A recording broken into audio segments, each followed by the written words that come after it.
So last weekend, my friends and I decided to do something sophisticated for once, and host a gourmet potluck.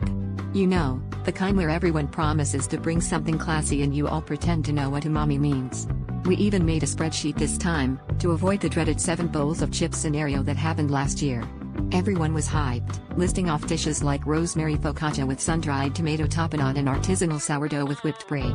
My friend Jess even claimed she'd attempted ciabatta infused with truffle oil, which sounded fancy enough to require beret and a fake French accent. The day arrives, and we were all buzzing, setting the table with mismatched plates and arguing over whether the wine has notes or just grape. That's when I noticed the first sign of trouble. Ben strolls in carrying a suspiciously long baguette, nothing else, just a baguette, swinging it like a baton. No dip, no cheese, just pure, uncut bread. Then Jess arrives, cradling a massive loaf of sourdough like it's the newborn king of carbs. Next comes Zoe, with a paper bag containing what can only be described as a gluten torpedo. At this point, we're getting nervous. Everyone's shooting each other side eyes, but nobody wants to be the first to admit we're all holding bread. Desperate, I peek into the last bag, hoping for at least a tub of hummus, but all I find is a single, slightly dented dinner roll.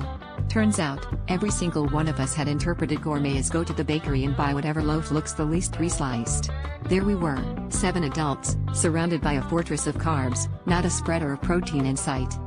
So, we did what any rational group would do. We tried to make bread sandwiches out of other bread, invented a new Olympic sport called loaf jousting, and spent the rest of the night debating whether pita counts as a flatbread or just a bread with commitment issues.